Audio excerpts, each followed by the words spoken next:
नमस्तुते तप्त कांचन गौरांगी राधे वृंदावनेश्वरी वृषभानुसुते देवी प्रणमामि हरिप्रिये वृंदायै तुलसीदेव्यै प्रियायै केशवश्च च कृष्णभक्तिप्रदे देवी सत्यवत्यै नमो नमः। नारायणं नमस्कृत्य नरं चैव नरोत्तमं देवीं सरस्वतीं व्यासं ततो जयमुदीरये। तमादिदेवं करुणानिदानं तमालवर्णं सुहितावतारम् अपार संसार समुद्र सेतुं भजामहे भागवतस्य रूपम्। वंशाकल्पतरुभ्यश्च कृपा सिन्धुभ्यैव च पतितानां पावनेभ्यो वैष्णवेभ्यो नमो नमः। श्रीकृष्ण चैतन्य प्रभु नित्यानंद श्री अद्वैत गदाधर शिवसदि गौरभक्तवृंद। हरे कृष्ण कृष्ण कृष्ण हरे हरे, हरे राम राम राम हरे हरे। परम पूजनीय वैष्णव वृंद, सुधी सज्जन मंडली, मातृमंडली, आज আমরা এখানে একত্রিত হয়েছি কিছু ভগবত কথা আলোচনা করব বলে। আজ শ্রী শ্রী কৃষ্ণ জন্মাষ্টমী ব্রত উপবাস।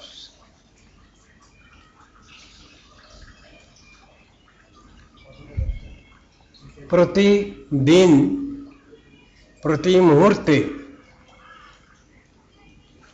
ভক্তের হৃদয়ে শ্রী ভগবানের আবির্ভাব ঘটে থাকে। আমাদের পঞ্জিকায় উল্লেখিত হয়েছে শ্রীকৃষ্ণ জন্মাষ্টমী ব্রত উপবাস। এ সম্বন্ধে কিছু আলোচনা প্রয়োজন আছে। সাধারণ মানুষের জন্ম মৃত্যুর কথা শাস্ত্রে উল্লেখ আছে।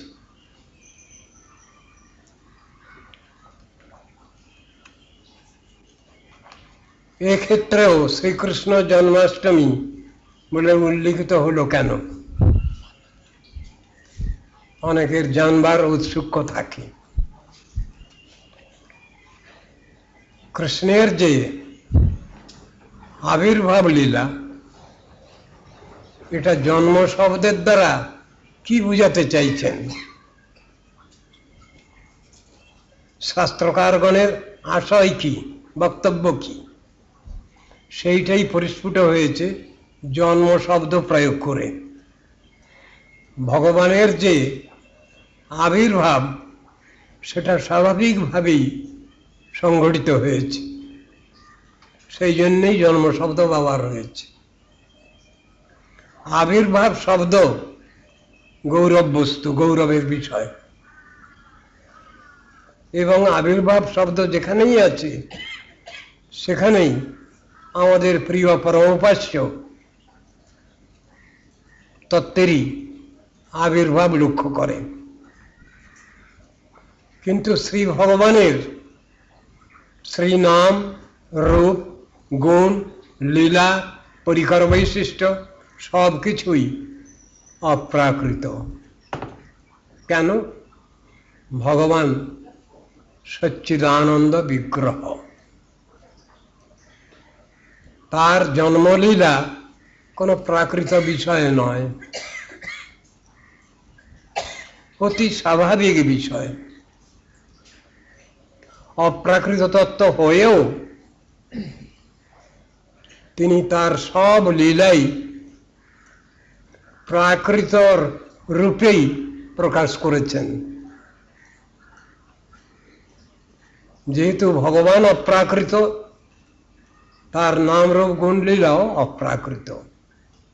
সেই তত্ত্ব দর্শনটা বোঝানো হয়েছে এখানে জন্ম শব্দের দ্বারা, যেটা তার পক্ষে অতি স্বাভাবিক। ভগবৎ স্বরূপ বিচার করতে গেলে শাস্ত্রে বলা আছে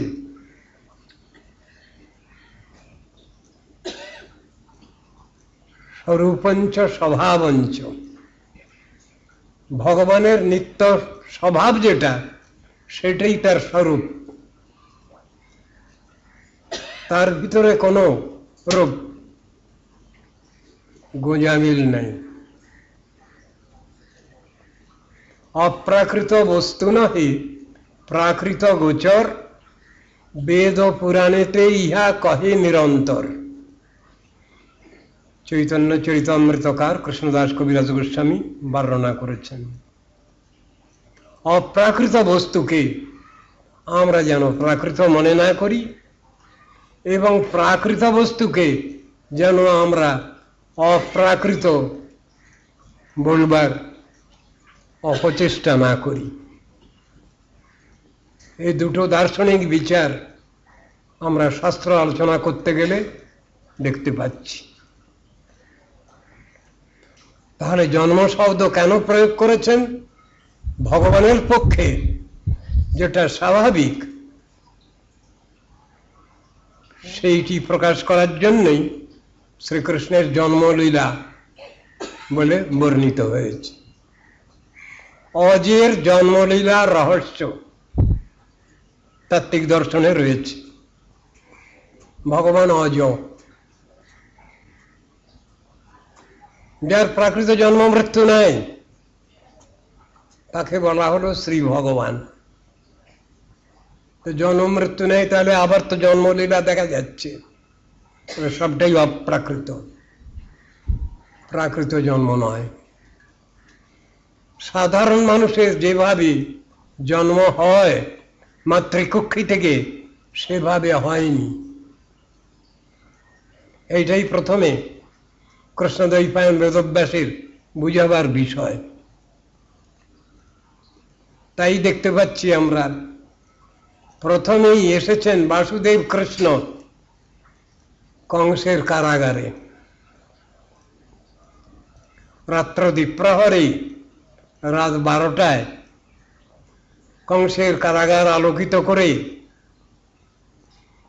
শ্রী ভগবানের আবির্ভাব।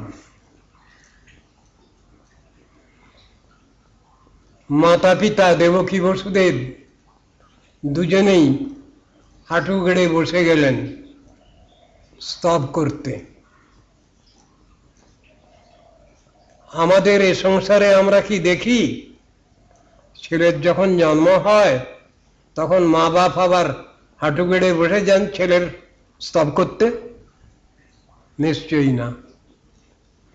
কিন্তু এক্ষেত্রে তাই ঘটল। তারা প্রার্থনা করেছিলেন ভগবানের মতো একটা ছেলে। তা ভগবানের ইমিটেশন হবে না তো, নকল হবে না, তাই স্বয়ং ভগবানকেই আসতে হচ্ছে। কিন্তু দেবকী পুত্র বাসুদেব কৃষ্ণ রূপে। তার জন্যই ভগবান প্রথমেই নারায়ণ স্বরূপে আবির্ভূত হলেন। নারায়ণ মানে চার হস্ত ওয়ালা তত্ত্ব, শঙ্খ চক্র গদা পদ্মধারী তত্ত্ব, তাকেই বলা হলো নারায়ণ। ঐশ্বর্যপর শ্রী বিগ্রহ, শ্রীমূর্তি। ওই মূর্তি দেখেই বসুদেব দেবকীর কিছু চিন্তা হয়ে গেল, এখনই তুমি এই লীলা সম্বরণ করো, এই রূপ সম্বরণ করো, এই রূপ রাখলে হবে না। তখন সেই নারায়ণ বলছেন, আমি কেন চারাত নিয়ে এলাম সেটা শোনো তোমরা আগে। এতদ্বাং দর্শিতং রূপং প্রাক জন্ম স্মরণায় মে। নন্যথা মধুভবং জ্ঞানং মর্তলিঙ্গেন জায়তে। আমি এই চারাত নিয়ে এসেছি কেন? তোমাদের বুঝ দেওয়ার জন্য। আমাকে ভুল বুঝতে পারো তোমরা। আমার মতো একটা ছেলে চেয়েছ, তা আমার তো নকল হবে না, তাই স্বয়ং আমি এসেছি। এটা তোমাদের প্রতীতির জন্য, বিশ্বাসের জন্য। আমি যে স্বয়ং নারায়ণই এসেছি, সেই জন্যই 4 হাত বের করে এলাম, তোমাদের প্রতীতির জন্য, বিশ্বাসের জন্য। নন্যতা মদভবং জ্ঞানং মর্তলিঙ্গেন জায়তে। এ না হলে তোমরা আমাকে ভুল বুঝতে পারো, ভুল বুঝতে পারতে। কেন? এ ভুল বুঝাবুঝি তো দুনিয়ায় সর্বত্রই আছে, সাধারণ ব্যাপারেও আছে, আমার ক্ষেত্রেও আছে। সেই ভুল ভাঙাবার জন্য আমি শঙ্খচক্র গদা পদ্মধারী রূপে তোমাদের সামনে এসে দাঁড়িয়েছি। বলছেন তারা, হাত জোড় করে স্তব করছেন, এ রূপ রাখলে হবে না,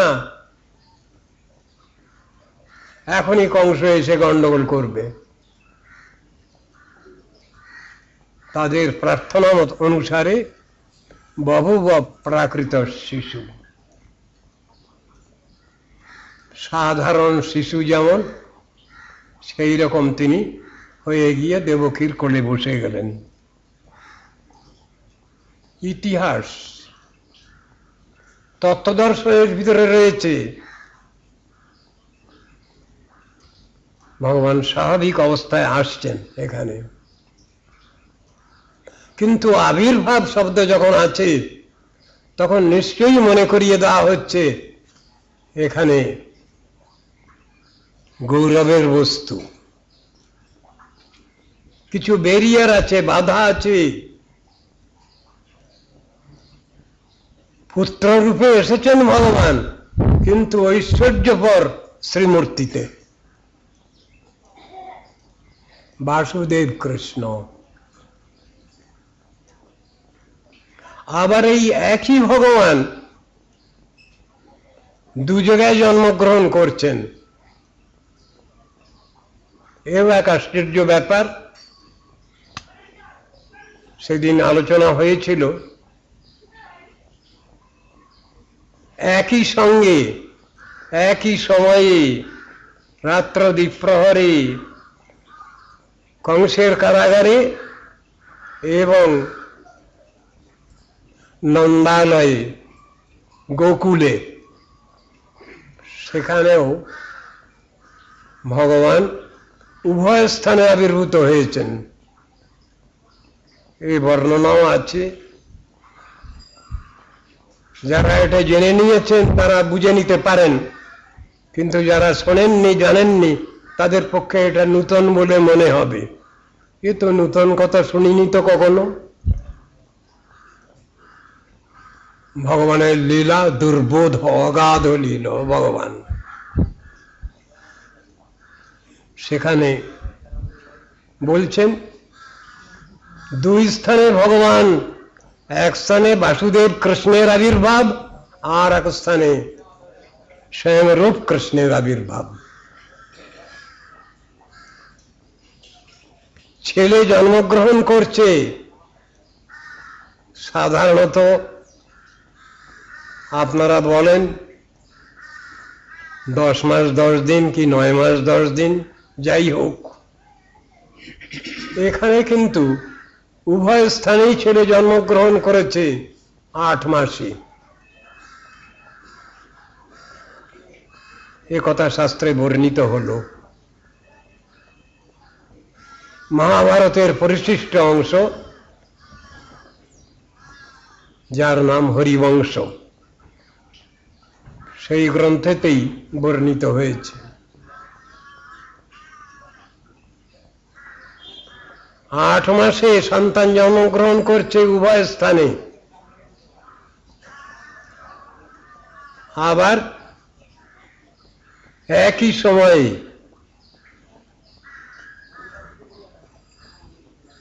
শুনলে তো আশ্চর্য মনেই হবে, ভগবানের সবকিছুই তো অলৌকিক, সাধারণ মানুষের মতো তো নয়, তার সব জায়গায় লীলার মধ্যে বৈশিষ্ট্য আছে। সেই জিনিসটা শিখিয়েছেন এখানে, দেখাচ্ছেন এখানে। গর্ভকালে তু অসম্পূর্ণে অষ্টমে মাসি তে স্ত্রিয় দেবকী চ যশোদা চ শুশুবাতে সমন্তদা। দেবকী এবং যশোদা একই সময়ে সেই অষ্টম মাসে সন্তান প্রসব করলেন।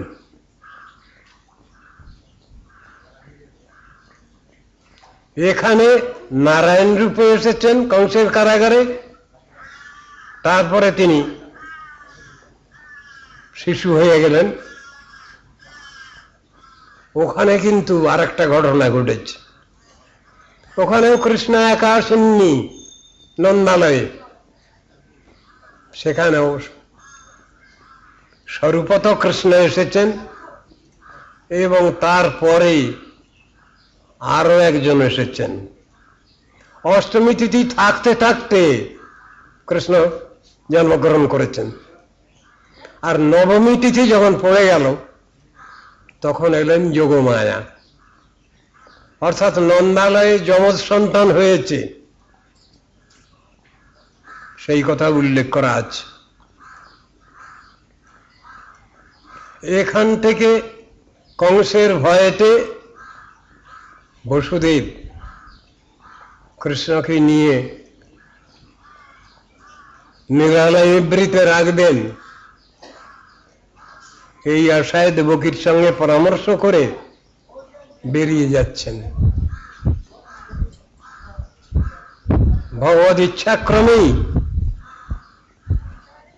কারাগারের দরজা খুলে গেল।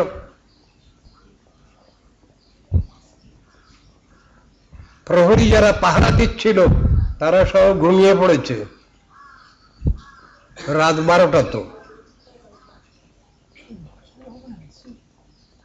যমুনার ধারে গেছেন, সারাদিনই বৃষ্টি চলছে, তো ভাদ্র মাস হলেও বৃষ্টি চলছে, যমুনায় দুকুল প্লাবী বন্যা। বসুদেব একটু চিন্তা করতে লাগলেন, এই শিশুকে নিয়ে আমি কি করে যমুনা পার হব। সামনেই দেখতে পেলেন একটি শ্রীগাল, সে আগে আগে চলছে। তখন বসুদেব মনে করলেন তাহলে তো এখানে জল কম আছে, নেমে পড়লেন। সত্যিই জল কম হয়ে গেল, সেই শিশুকে নিয়ে যমুনা পার হচ্ছেন। বৃষ্টি তখনও চলছে। বাড়ি বর্ষণের হাত থেকে অনন্তদেব তিনি ছত্রাকারে ফনা বিস্তার করে শিশুকে রক্ষা করতে করতে যাচ্ছেন। এই শ্রীগালটি কে? ইনিও যোগমায়া। শ্রীগাল মূর্তি ধরে বসুদেবকে পথ দেখিয়ে নিয়ে যাচ্ছেন। যখন পৌঁছলেন গোকুলে নন্দালয়ে, সেখানে গিয়ে দেখলেন ওখানেও একটি ছেলে একটি মেয়ে। এখানে বাসুদেব কৃষ্ণকে নিয়ে যাওয়ার সঙ্গে সঙ্গেই বাসুদেব কৃষ্ণ এবং স্বরূপ কৃষ্ণ দুজনে এক হয়ে গেলেন। তাহলে একটা ছেলে একটা মেয়ে, দুটো হলো। বসুদেব কন্যাটিকে নিয়ে চলে এলেন, ওখানে থাকলেন একটি ছেলেই।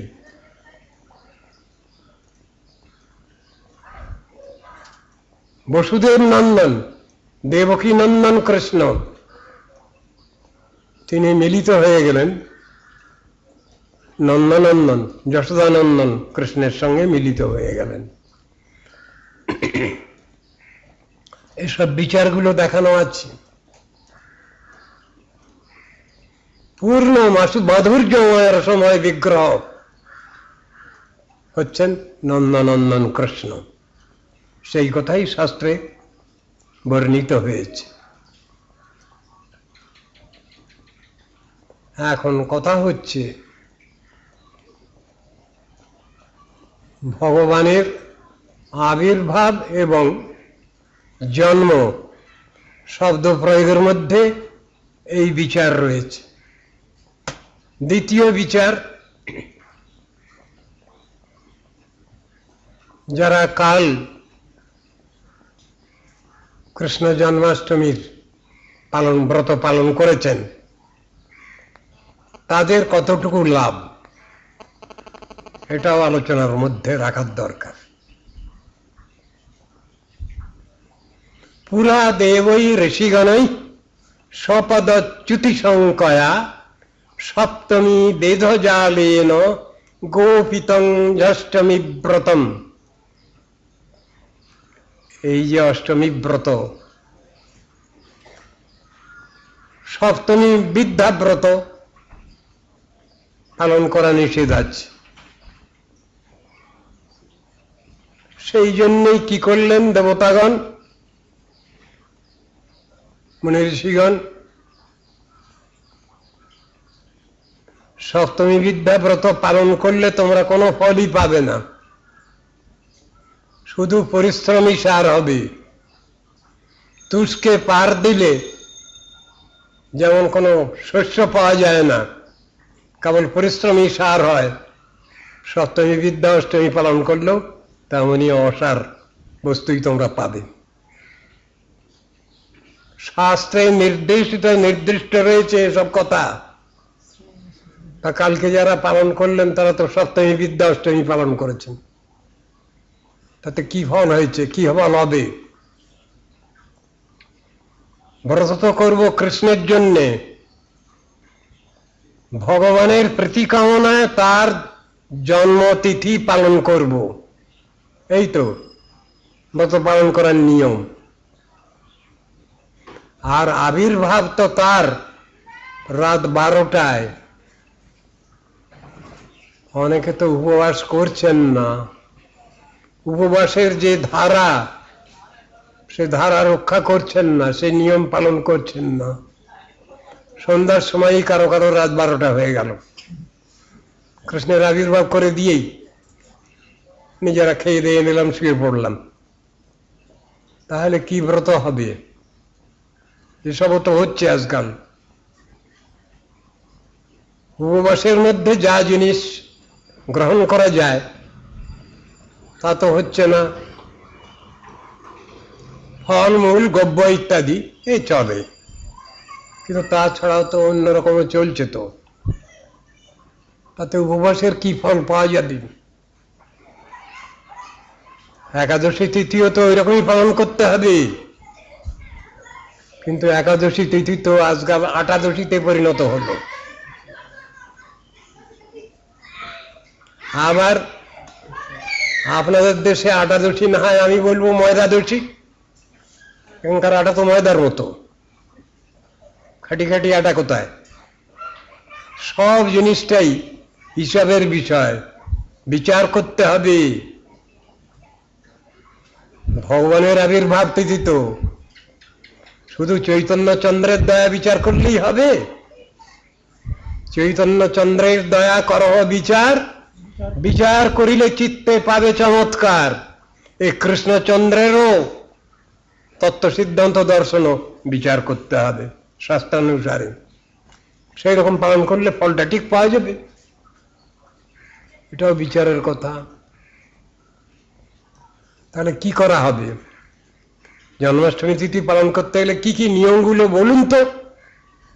শাস্ত্রে বলা আছে, প্রথমেই সপ্তমী বিদ্যা অষ্টমী পরিত্যাগ করতে হবে, ওই তিথি পালন করা যাবে না, ওতে কোনো ফলই হবে না, বরং উল্টো বুঝলি নাম হবে। যচ্চ বন্যী পুরাণাদৌ প্রক্তং বিদ্ধাষ্টমী ব্রতম অবৈষ্ণব পরং তচ্চ কৃতং তদ্দেব মায়া। দৈবী মায়া বিমোহিত জন তারা বিদ্যা তিথি পালন করেন, শুদ্ধ তিথি বর্জন করেন, কোনো লাভ নেই, বৃথা কষ্ট। সেখানে বলছেন কি, শুদ্ধ তিথি পালন করতে হবে। সপ্তমী বিদ্যা অষ্টমী পালন করলে হবে না, শুদ্ধ অষ্টমী তিথি দরকার। শুধু ওইটুকু হলেই হবে না, তার সঙ্গে আছে রোহিণী নক্ষত্র পাওয়া যায় কিনা দেখতে হবে। তারপরে দেখতে হবে অভিজিৎ মুহূর্ত আছে কিনা, পাওয়া যায় কিনা সেই দিনেতে, ব্রতের দিনেতে।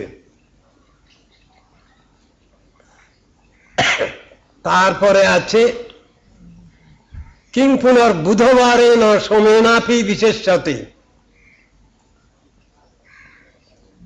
সোমবার বা বুধবার পাওয়া যাচ্ছে কিনা ওটাও দেখতে হবে। এসব হলো সব সুন্দর সুন্দর সময়গুলো। সকলের শেষে বলছেন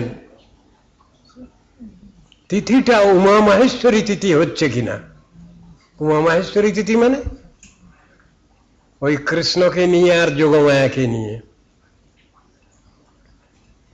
যোগমায়া দেবী যখন জন্মগ্রহণ করছেন তখন নবমী তিথি পড়ে গেছে, আর কৃষ্ণ যখন জন্মগ্রহণ করছেন তখন অষ্টমী তিথি। এই নবমী সংযুক্ত অষ্টমী এইটা হয় কিনা, এই দিনটা পাওয়া যায় কিনা, সেটা হলো সব থেকে শ্রেষ্ঠ অবস্থা জন্মাষ্টমী ব্রত পালনে। এই সবগুলো আমাকে দেখতে হবে। শাস্ত্রে সেইরূপ নির্দেশ দেওয়া থাকে। স্মার্তগণ যারা, তারা তো ভগবানের প্রীতি কামনায় ব্রত করেন না,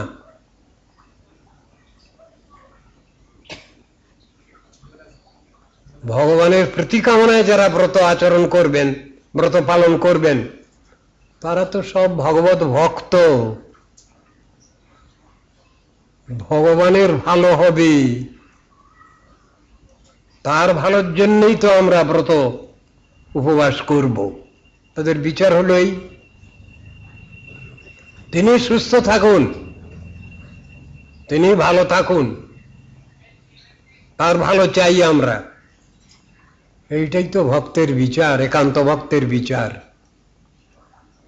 ভগবান কিসে সুস্থ থাকবেন, কিসে সুখী হবেন, সেই চিন্তাই হলো ভক্তের।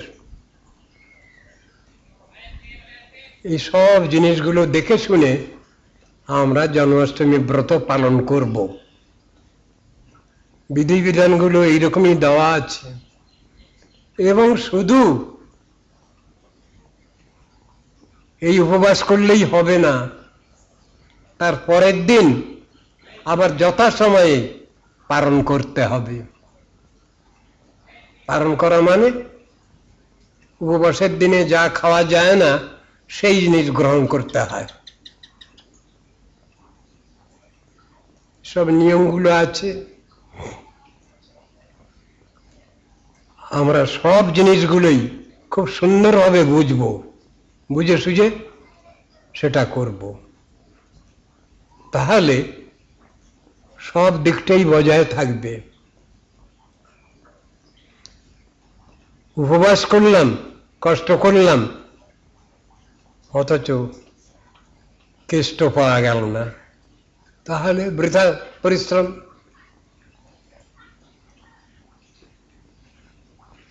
এখন বিচার হচ্ছে কৃষ্ণ কি, তার সঙ্গে আমাদের সঙ্গে সম্পর্ক কি, তিনি তত্ত্ববস্তু কি, সেই নিয়ে আলোচনা। তত্ত্ববস্তু, পরোপাস্য বস্তু, তার সম্বন্ধে শাস্ত্রে বর্ণনা করছেন তিনটে অবস্থা। বদন্তি তত্ত্ববিদস্তত্ত্বং যজ্ জ্ঞানমদ্বয়ম ব্রহ্মেতি পরমাত্মেতি ভগবান ইতি স বিদ্যতে। সেই পরমভজনীয় বস্তু পরতত্ত্ব, তার তিনটে অ্যাসপেক্ট ব্যাখ্যা করেছেন, তিনটে অবস্থা। প্রথম অবস্থা বলছেন তাকে ব্রহ্ম বলা হয়েছে। তার ধারণা কি? চৈতন্য চরিতামৃত খুললে আমরা দেখতে পাচ্ছি যদদ্বৈতং ব্রহ্মোপনিষদি যদত্তদপশ্যতনুভাজ আত্মান্তর্যামী পুরুষ ইতি সোষ্যাংশ বিভব ষড়ৈশ্বর্যই পূর্ণ জয়। जो ये भगवान स्वयमिति न चैतन्य এইভাবে বলে যাচ্ছেন। सर्वोत्तम परमेह যস্য প্রভা আভা গ্লোরি লাস্টার বিউটি, তিনি হলেন ব্রহ্মবস্তু। আমরা যদি শুধু আভা প্রভাকেই মানি, তত্ত্ববস্তুকে যদি না মানি, আবার তত্ত্ববস্তু কাকে বলছেন? মূল উদ্দিষ্ট বিষয় সূর্যদেব আছেন, তিনি সাকার, তার বিগ্রহ আছে, শ্রীমূর্তি। তার কিরণকেই আমরা যদি সূর্য বলি, ভুল হবে থিওরি। সূর্য কিরণ অবিচ্ছেদ্য, তথাপি কিরণটা কার? সূর্যদেবের। অগ্নির দায়িকা শক্তি সূর্যদেবের কিরণ। ব্যাখ্যাগুলো তো এইরকম দিয়েছেন। আমরা জ্যোতিকে মানব, কিন্তু জ্যোতির্ময়কে মানব না। এটা আবার কি থিওরি? বেদে উপনিষদে বলছেন জ্যোতির অভ্যন্তরে রূপম অতুলম শ্যাম সুন্দরম দ্বিভুজং শ্যাম সুন্দরম। তার মধ্যে শ্যাম সুন্দর শ্রী বিগ্রহ আছেন। তাহলে সেই তত্ত্ববস্তু কি প্রকৃতি ও পুরুষ? হ্যাঁ, লীলা বিলাসের সময় ওটা দুই ভাগে দেখানো হচ্ছে। কিন্তু যদি প্রশ্ন হয় তত্ত্ববস্তু কি, তখন শাস্ত্রে উত্তর দেওয়া আছে তিনি পুরুষ, পরম পুরুষ, পুরুষোত্তম, লীলা পুরুষোত্তম। এই ব্যাখ্যা দেওয়া আছে। পুরুষগণের মধ্যে উত্তম, এইটুকু ব্যাখ্যা ভগবানের বিশেষণ নয়। পুরুষাবতার গণেরও উপরওয়ালা তিনি, নারায়ণেরও উপরওয়ালা তিনি, সেই বস্তু। একমেবাদ্বিতীয়ম, এক অদ্বিতীয় পরব্রহ্ম ভগবান। তিনি ক্লীব ব্রহ্ম নহেন, তিনি পরম পুরুষ। তার থেকেই নিখিল বিশ্ব সৃষ্টি হচ্ছে, তাতেই সংস্থিত, আবার তাতেই লয়। এই তিনটে জিনিস ঘটছে। শাস্ত্রে পাঁচটা জিনিসও দেখিয়েছেন ব্যাকরণের। যত বা ইমানি ভূতানি জায়ন্তে যেন জাতানি জীবন্তি যৎ প্রজন্তি অভিসংবিশন্তি তদ বিজিজ্ঞাসস্য তদেব ব্রহ্ম। কে ব্রহ্ম? তারই ব্যাখ্যা দিয়ে যাচ্ছেন। তার সব ক্ষমতা আছে। তিনি ক্লীব ব্রহ্ম নহেন, তার স্নেহ মমতা আছে। নিখিল বিশ্ব তিনি সৃষ্টি করেছেন, জীব সমষ্টি, জীবগোষ্ঠী, তাদের পালন পোষণ করেন, স্নেহ মমতা আছে, সবকিছু আছে। আবার প্রলয়কালে তার মধ্যেই অনুস্যুত। এই তত্ত্ববস্তুর নাম হলো ব্রহ্ম। আর পরমাত্মাকে যাকে বলা হচ্ছে নারায়ণ, সেই ভগবানের আদেশেই এরাও সব বিভিন্ন কাজ করে যাচ্ছেন। সেই ভগবান থেকেই, লীলা পুরুষোত্তম থেকে অবতারের সৃষ্টি হচ্ছে না। সাধারণত মূল সংকর্ষণ থেকেই অবতার সংস্থা আসছে সব। তার থেকে বৈকুণ্ঠে মহাসংকর্ষণ, কারণ আবদিশায়ী, গর্ভোদকশায়ী, ক্ষীরাবদিশায়ী বিষ্ণু আসছেন। ফাংশনগুলো আলাদা আলাদা আছে, শাস্ত্রে বর্ণিত হয়েছে সে সকল বিষয়। এগুলো আমাদের শিখতে হবে, জানতে হবে, বুঝতে হবে ফাংশনগুলো। পৃথ্বীদেবীর মা বসুন্ধরা, সর্বংসাহা বসুন্ধরার ভীষণ কষ্ট হচ্ছে। পাপীগণের পাপভার আর বইতে পারছেন না। ধরিত্রী দেবী, সর্বংসাহা পৃথ্বীদেবী কান্নাকাটি আরম্ভ করেছেন। ব্রহ্মা শিবাদি সকলে গিয়ে হাজির হয়েছেন ক্ষীর সমুদ্রের তীরে। সেখানে গিয়ে স্তব করছেন। ব্যবস্থা, যাকে স্তব করছেন তিনি ব্যবস্থা ঠিক নিচ্ছেন না। তিনি আবার তার উপরওয়ালাকে জানিয়েছেন।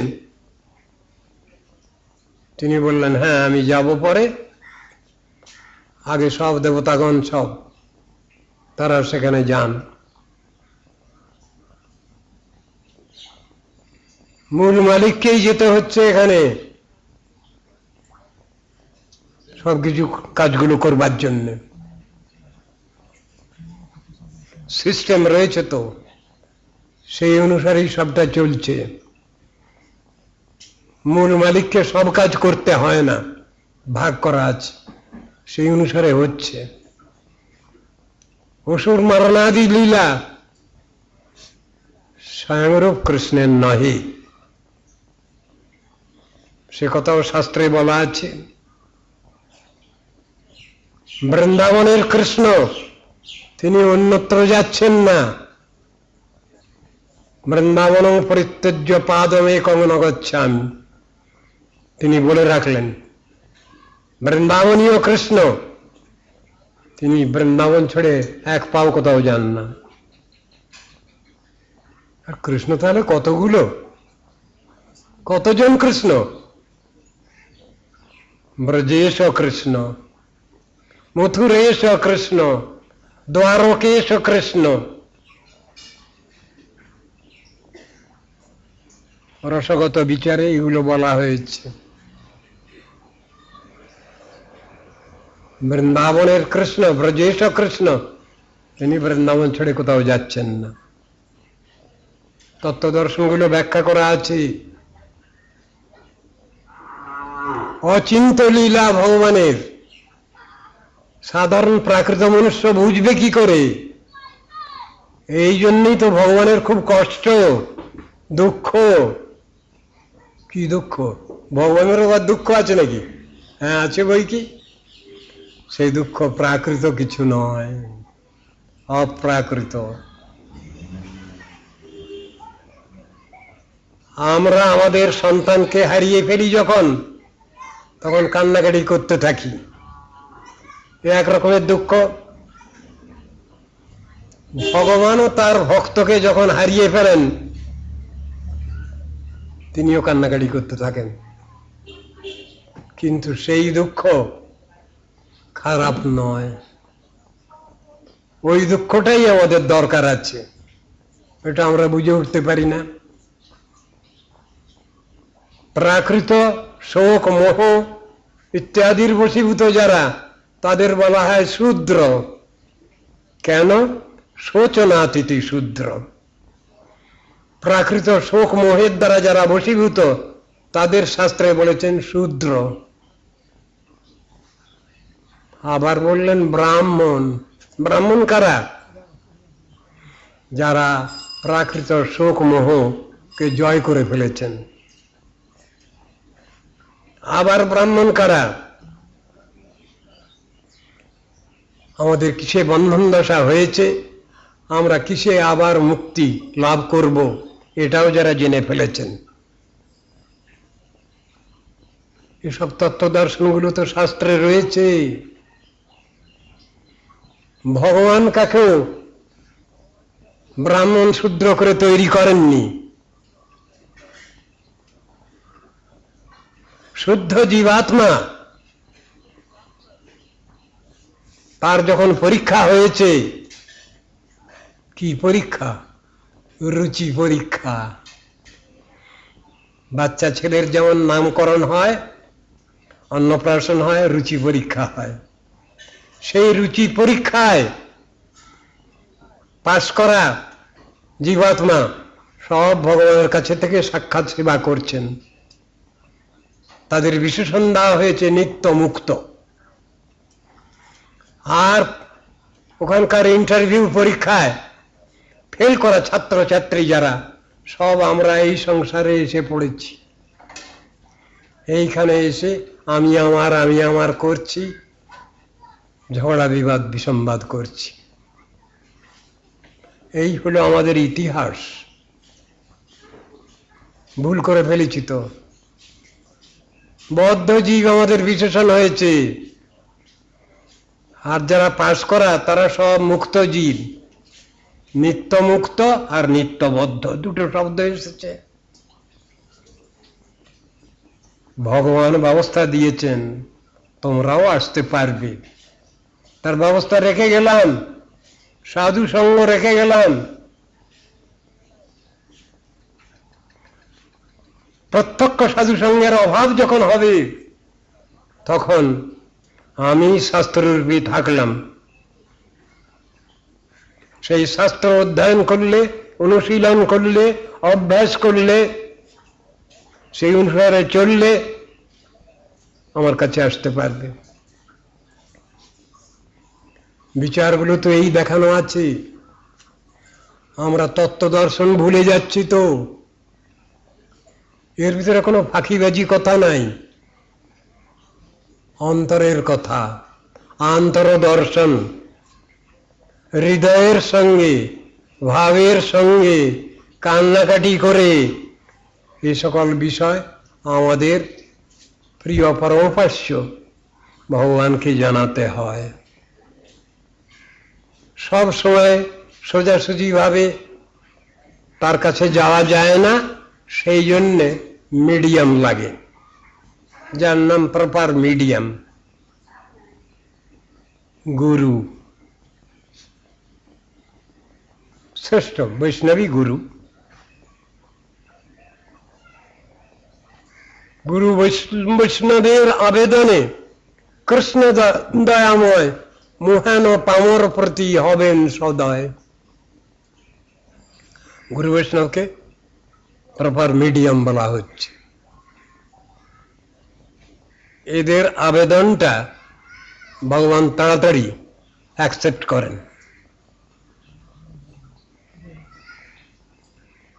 সেই জন্য একটা লাইন আছে, সেই লাইন ধরে আমাদের সাধন করতে হয়, মার্চ করতে হয়।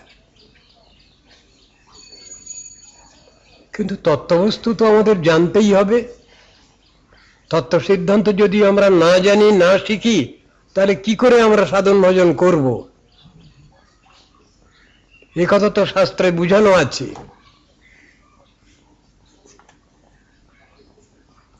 কৃষ্ণকে সাধারণ মানুষ, ঐতিহাসিকগণ, প্রাকৃত ঐতিহাসিকগণ, তারা বলতে চাচ্ছেন তিনি একজন রাজনীতিবিদ। কেউ তাকে বলতে চাচ্ছেন তিনি একজন আদর্শ মহাপুরুষ। এইটুকু বলেই তো ছেড়ে দিচ্ছেন তারা। ভগবানের ভগবত্তার কথা তারা আলোচনা করছেন কোথায়? সেদিকে তো তারা যাচ্ছেন না। সুতরাং জড় ঐতিহাসিক, জড় সাহিত্যিক, জড় কবি, এদের তো সব একই অবস্থা। ভগবান যখন শব্দটা, তার ভগবত্তা নিয়েই তো আলোচনা করতে হবে। ভগবান শব্দটা এলো কি করে? শাস্ত্রে তো তার ব্যাখ্যা রয়েছে। কে ভগবান? ঐশ্বর্যস্য সমগ্রস্য বীর্যস্য যশশাস্ত্রীয় জ্ঞান বৈরাগ্যশ্চৈব সন্ন্যাং ভগ ইতিঙ্গনা। ভগ মানে কি এখানে? ষড়ৈশ্বর্যশালী সেই ভগবান, সমগ্র ঐশ্বর্য, সমগ্র শক্তি সামর্থ্য, সমগ্র যশ, সমগ্র জ্ঞান, সমস্ত বৈরাগ্য, যেখানে শেষ হয়েছে, সেই তত্ত্ববস্তু হচ্ছেন ভগবান। তার সঙ্গে কারো তুলনা চলবে না। সেই জন্যই বলছেন ন তৎসমশ্চাভ্যধিকশ্চ দৃশ্যতে। সেই ভগবানের সমান কেউ নাই, আর তার থেকে অধিকও কেউ নাই। এই তো তত্ত্ব দর্শন। মানুষের যত গুণই থাক না কেন, যত অধিকারী থাক না কেন, সব অধিকার ভগবানের থেকে এসেছে। ভগবানের যে অনন্ত শক্তিমান, অনন্ত গুণসম্পন্ন তত্ত্ব, তারই সামান্য কিছু কিছু তাঁরই কৃপায় মনুষ্য গোষ্ঠী লাভ করে। তাতেই সে অন্ধ হয়ে যায়, গর্বিত হয়ে যায়, অহংকারী হয়ে পড়ে, শেষ করে সব শেষ। সঙ্গাৎ সঞ্জায়তে কাম, কামাৎ ক্রোধোভিজায়তে, ক্রোধাৎ ভবতি সম্মোহ, সম্মোহ